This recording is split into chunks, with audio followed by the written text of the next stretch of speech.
우리가 내는 세금 다들 당연하게 생각하시죠? 그런데요, 우리가 정부에 내는 그 돈이 전부가 아니라면 어떨까요? 사실 모든 세금에는요, 우리가 미처 보지 못하는 숨겨진 비용이라는 게 숨어 있습니다. 오늘 바로 그 비밀을 한번 파헤쳐 보겠습니다. 네, 바로 이겁니다. 오늘 우리가 파고들 핵심 질문이죠. 세금이 부과될 때 그냥 우리가 내는 돈, 그게 정말 끝일까요? 이 질문을 한번 끝까지 따라가다 보면요. 모든 세금에는 보이지 않는 대가가 따르는구나 하는 걸 알게 되실 겁니다. 자, 그럼 이 숨겨진 비용이라는 녀석의 정체를 밝히려면 우선 세금이 아예 없는 그런 완벽한 시장을 한번 상상해 봐야 해요. 과연 어떤 모습일까요? 세금이 없으면요, 시장은 정말 기가 막히게 효율적으로 돌아갑니다. 구매자는 생각보다 싸게 샀네? 하면서 이득을 보고요. 이걸 경제학에서는 소비자 잉여라고 불러요. 판매자도 마찬가지죠. 내가 들인 비용보다 비싸게 팔았다. 이 이득은 생산자 잉여라고 하고요. 자, 이 모든 이득을 싹 다 합친 거, 이게 바로 시장 전체가 만들어내는 가치, 총 잉여가 되는 겁니다. 말 그대로 모두가 행복한 상태인 거죠. 그런데 바로 여기에 세금이라는 게 딱 끼어들면 상황이 확 바뀝니다. 구매자는 이제 더 비싸게 사야 하고 판매자는 손에 쥐는 돈이 더 적어지죠. 당연히 둘 다 이득 보는 게 줄어들 수밖에 없고요. 그 줄어든 이득의 일부는 정부의 세금 수입으로 들어갑니다. 여기까지는 우리가 다 아는 이야기죠. 자, 그런데 여기서 뭔가 좀 이상합니다. 잘 보세요. 구매자랑 판매자의 이득이 줄었잖아요? 근데 정부가 그걸 다 가져간 게 아니에요. 이상하죠? 원래 있던 전체 가치의 일부가 그냥 공기 중으로 증발해버린 겁니다. 구매자도 판매자도 심지어 정부도 갖지 못한 이 사라진 가치, 이거 대체 어디로 간 걸까요? 이렇게 허공으로 휙 사라져버린 가치. 당연히 경제학자들이 이걸 그냥 뒀을 리가 없죠.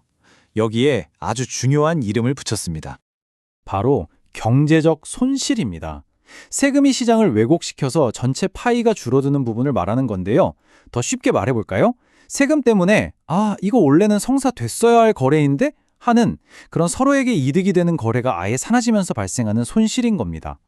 자, 구체적인 예를 한번 들어볼게요. 자리아와 이든의 이야기입니다. 원래대로라면 둘이 거래해서 서로 이득을 볼 수 있었어요. 아주 좋은 거래죠. 그런데 정부가 $35 세금을 딱 붙이는 순간 어떻게 될까요? 이든이 최소한 이만큼은 받아야 해 하는 금액이 자리아가 최대한 이만큼 낼 수 있어 하는 금액을 훌쩍 넘어버리는 겁니다. 결과는요? 뻔하죠. 둘 모두에게 좋았던 이 거래 자체가 그냥 없었던 일이 되어버리는 거예요. 핵심이 바로 이거예요. 원래 둘이 거래했다면 분명히 만들어졌을 그 $25의 새로운 가치. 이게 바로 경제적 순손실입니다. 이 $25 누구 무주머니로 들어갔을까요? 아무에게도 가지 않았습니다. 그냥 허공으로 사라진 거예요. 제일 중요한 건 심지어 정부조차도 이 거래 자체가 무산됐기 때문에 여기서 세금을 한 푼도 못 걷었다는 겁니다. 자, 그럼 이런 질문이 생기죠. 이 숨겨진 비용, 그러니까 경제적 손실이라는 게 항상 똑같은 크기일까요? 아니겠죠. 이 크기를 결정하는 아주 중요한 변수가 있습니다. 바로 탄력성이라는 개념이에요. 탄력성, 말이 좀 어려워 보이지만 사실 간단합니다. 가격이 변할 때 사람들이 얼마나 민감하게, 얼마나 확 행동을 바꾸냐는 거죠. 예를 들어서 가격이 조금만 올라도 안 사, 다른 거 살래 하거나 안 팔아 하고 바로 포기해버린다? 그럼 탄력성이 높다고 하는 거고요. 바로 이럴 때 세금에 숨겨진 비용, 즉 순손실이 훨씬 더 커지는 겁니다. 먼저 공급이 비탄력적일 때를 한번 볼게요. 이건 판매자들이 가격이 좀 변한다고 해서 생산량을 확 바꾸기가 어려운 경우를 말해요. 이런 시장에 세금이 붙으면 어떨까요? 판매자들이 어차피 생산량을 크게 못 줄이니까 거래가 그렇게 많이 줄지는 않겠죠. 네, 그래서 경제적 순손실도 상대적으로 작아지는 겁니다. 자, 그럼 반대로 공급이 탄력적일 땐 어떨까요? 이건 판매자들이 가격 변화에 아주 민감하게 반응하는 시장이에요. 세금이 딱 붙어서 손에 쥐는 돈이 줄어든다? 그럼 바로 이 가격엔 안 팔아 하면서 생산량을 확 줄여버리는 거죠. 그러면 어떻게 되겠어요? 맞습니다. 훨씬 더 많은 거래가 시장에서 사라져버리고 당연히 경제적 손실은 그야말로 눈덩이처럼 불어나는 겁니다. 이게 우리 실생활에서는 어떻게 나타날까요? 아주 재미있는 예시들이 있습니다.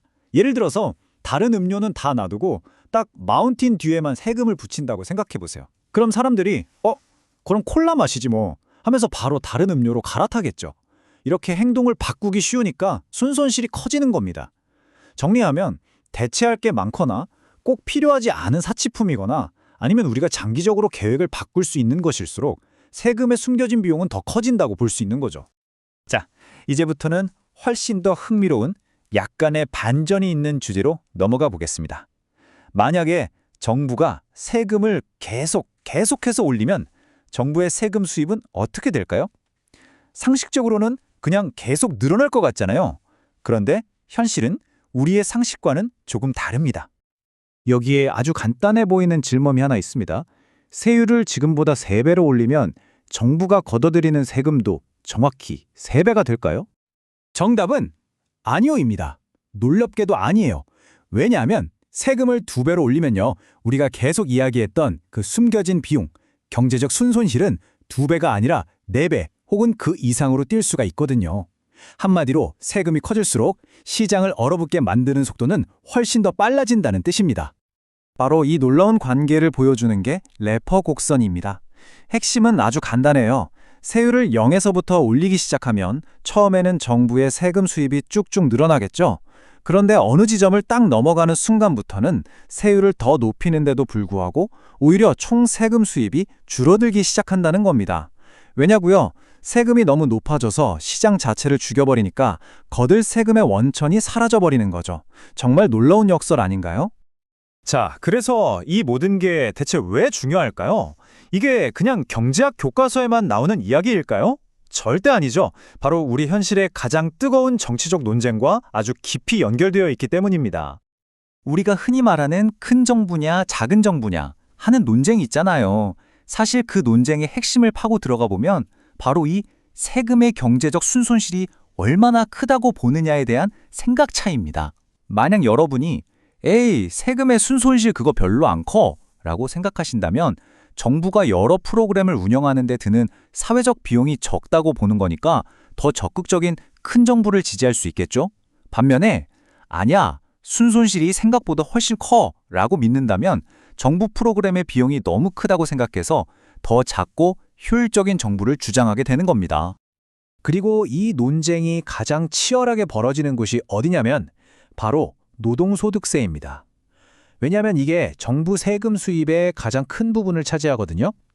지금 이 순간에도 경제학자들 사이에서는 세율이 변하면 사람들이 정말 일을 더 하거나 덜 할 바, 즉 노동 공급의 탄력성이 얼마나 되는지에 대해서 정말 치열하게 논쟁하고 있습니다. 그리고 바로 이 질문에 대한 답에 따라서 한 나라의 세금 정책 전체의 방향이 결정되는 겁니다. 오늘 우리는 이걸 확인했습니다. 모든 세금에는요, 우리가 내는 돈 그 이상의 숨겨진 비용, 즉 경제적 순손실이 반드시 따라온다는 사실을요. 자, 그렇다면 이 사실을 알게 된 우리는 과연 우리 사회 전체에 가장 이득이 되는 방향으로 세금을 어떻게 설계해야 할까요? 무엇에, 그리고 얼마나 많은 세금을 매기는 것이 과연 옳은 일일까요? 앞으로 뉴스를 보실 때 한 번쯤 이 질문을 떠올려 보시면 어떨까 싶습니다.